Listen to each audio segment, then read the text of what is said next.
यवतमाळ जिल्ह्यातल्या नेर येथील महावीर भवनामध्ये प्रभा, ब्राह्मी, किसला जैन महिला मंडळाचे हळदी कुंकू व शोभा कोठारींचा सत्कार संपन्न झाला।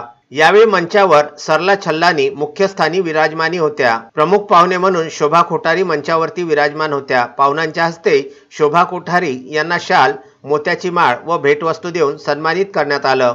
आचल छल्लानी यांनी 99 उपवास केल्याबद्दल त्यांना नवरीप्रमाणे महावीर भवनामध्ये आणून नववधूप्रमाणे त्यांचं स्वागत करण्यात आलं। उपवासामुळे जैन महिलांनी छल्लानींचं कौडं कौतुक केलं। यावेळी महिला मंडळाच्या शीतल भन्साळी, विजया गुगलिया, संध्या गुगलिया, सोनल बोरा, आरती कोठारी, करुणा खिचा, प्रणाली नहार, आरती छल्लानी, सुशीला सिंगवी, शिवानी गुगलिया, रश्मी गुगलिया, दीपा कोटेचा, प्रियंका लोढा, वर्षा छल्लानी व जैन समाजाच्या अन्य महिला मोठ्या संख्येने उपस्थित होत्या। नवनाथ दरोई, विदर्भ न्यूज, नेर।